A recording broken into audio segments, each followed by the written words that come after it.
Hi guys, welcome back to my channel. So this is the 8th video in the series, and this one basically we are going to discuss about set data type. Okay, so uh, set data type in Python is an unordered collection of unique elements.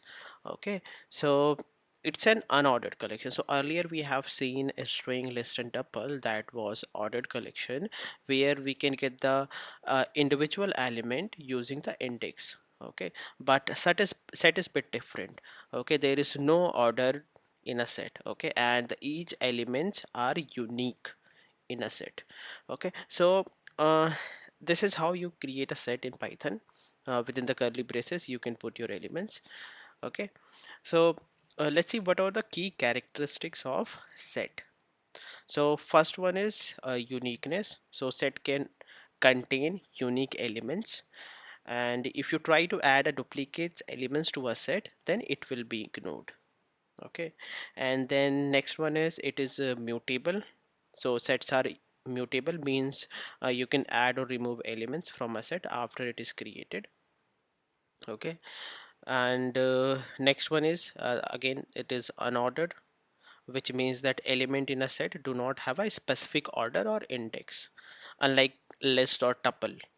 Okay, so you cannot access element in a set by their position. Okay, I'll show you that. Okay, so this is one of the property.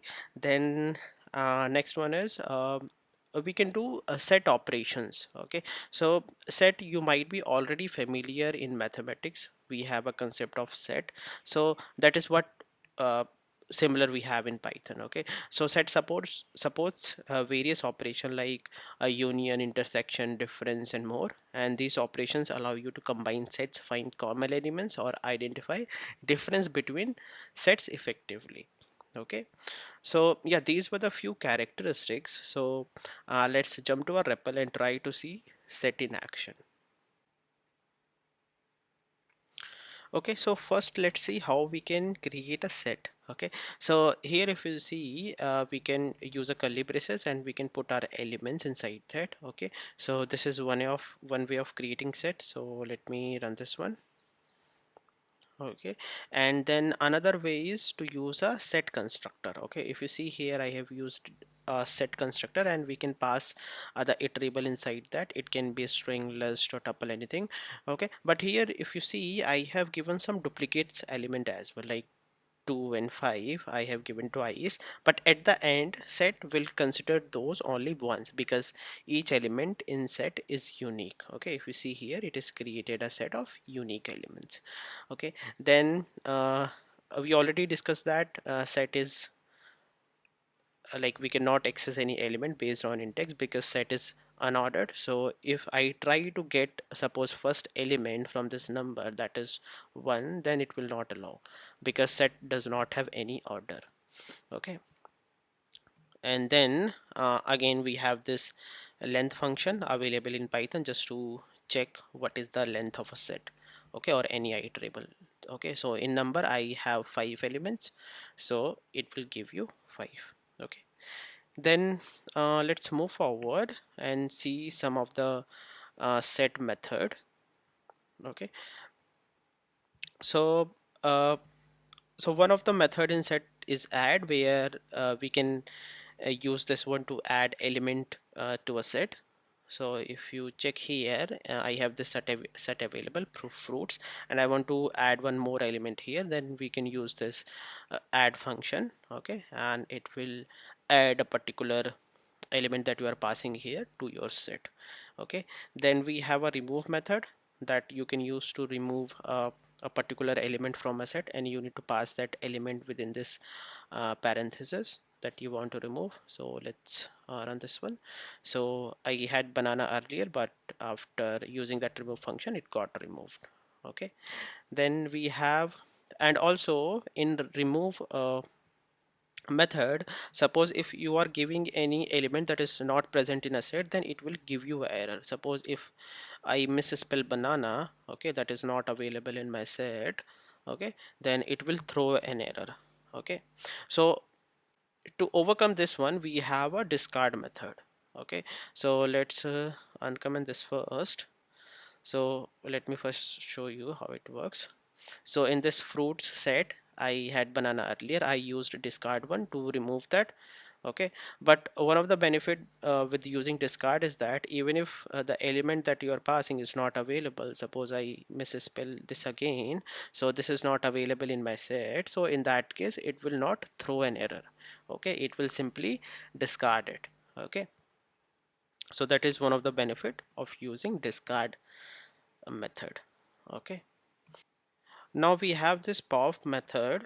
Okay, so uh, which removes and return an arbitrary element from the set, because sets are unordered, so the popped element is not guaranteed to be a specific element. Okay, so it is not guaranteed that it will remove a particular element from a set. Okay, it is kind of arbitrary, it can remove any element. Okay, so let's run this one.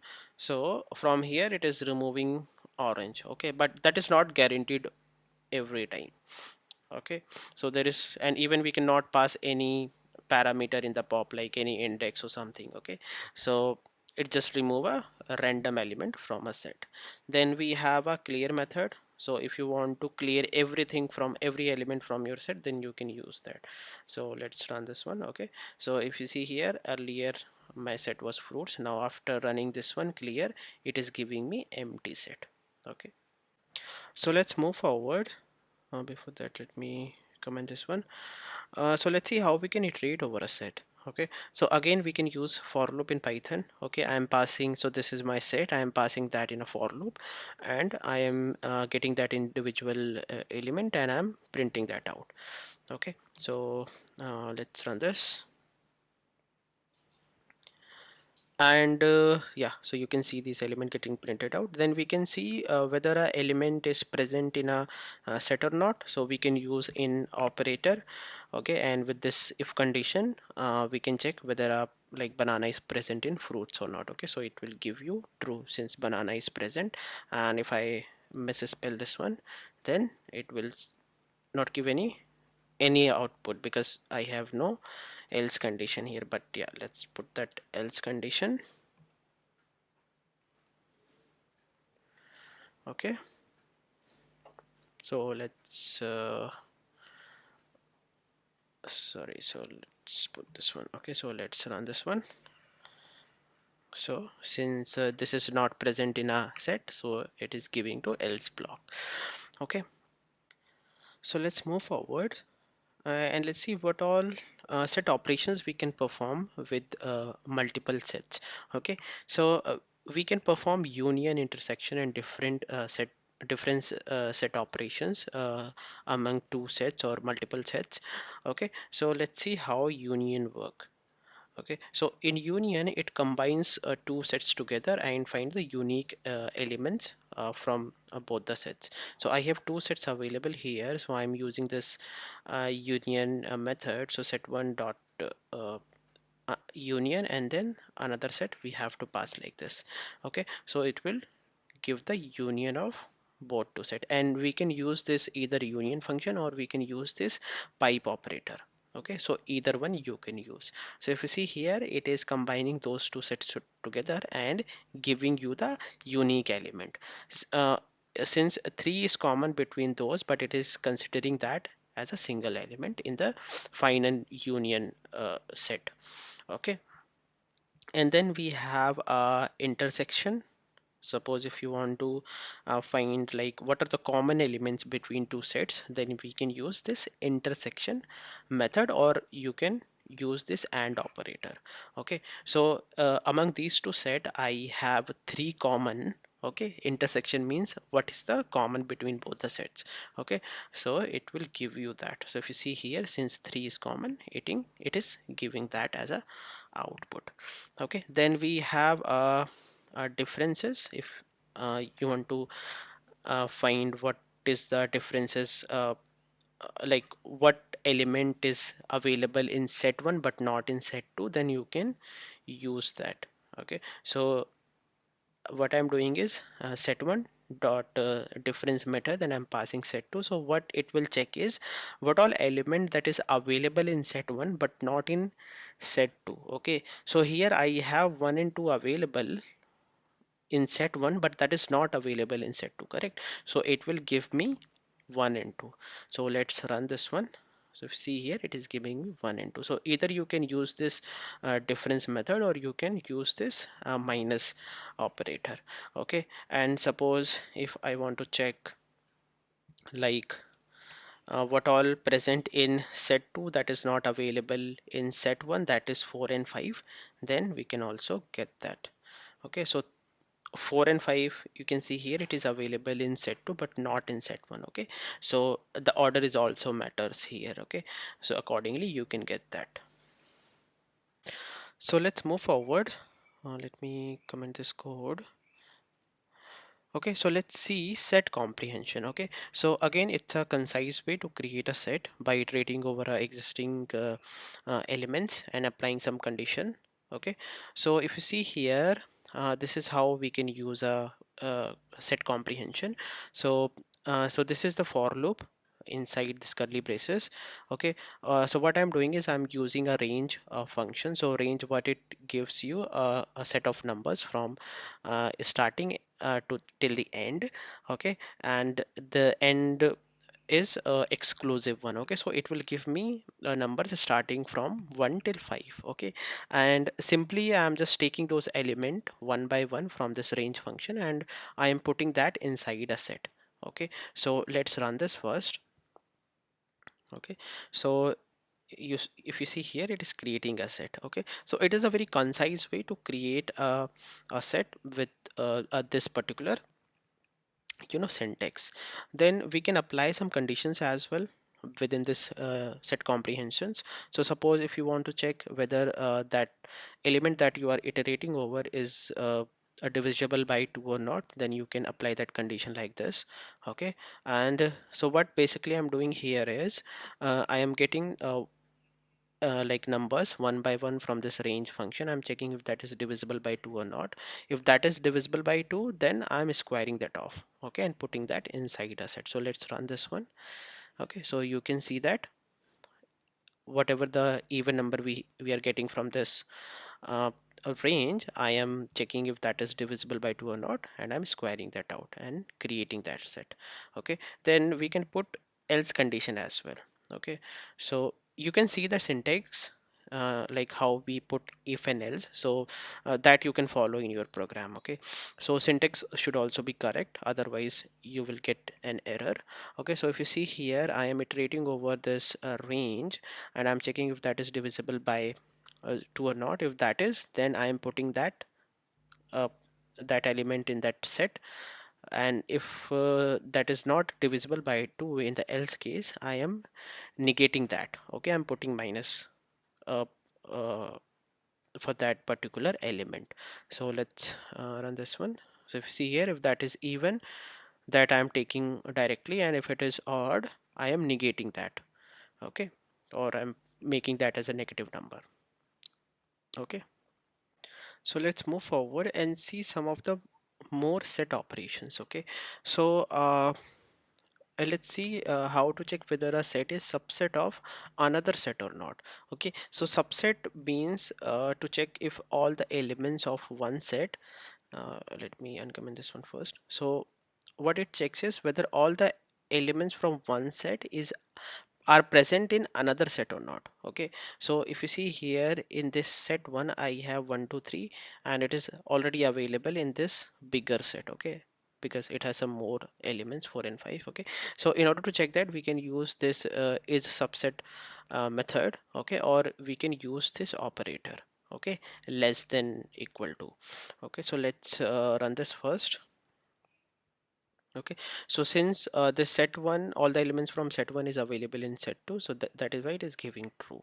Okay, then we have this superset. Okay, so what superset does is it checks whether a particular set is superset, or it is a superior than other set or not. Superset in the sense it has all the elements that is present in different set plus some more elements. Okay, even if the elements are equal, even in that case also it will be a kind of a superset. So let's first run this one.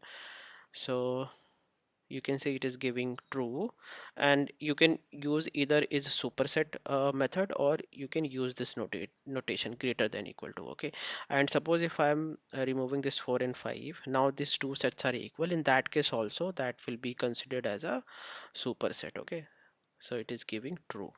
Okay, it has all the elements, but it has not more than that, but still it will be considered as a superset.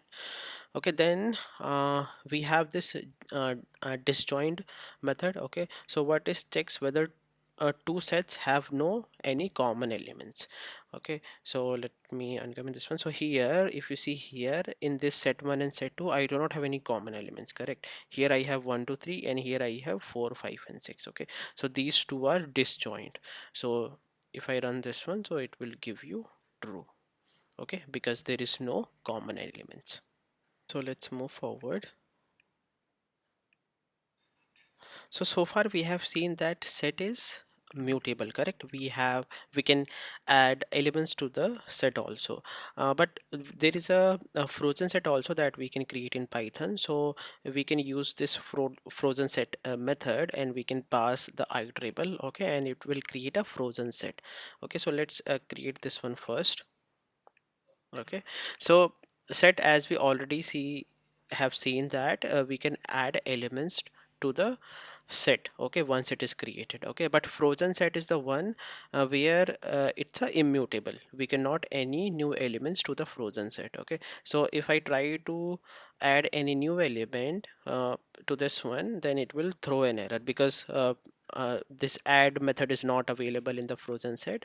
So, and also we cannot add anything to the frozen set, that is why it is giving an error. Okay, so it has its own applications. Okay, so where you feel like you need a set that is immutable, then you can use this frozen set method, and you can create a immutable set.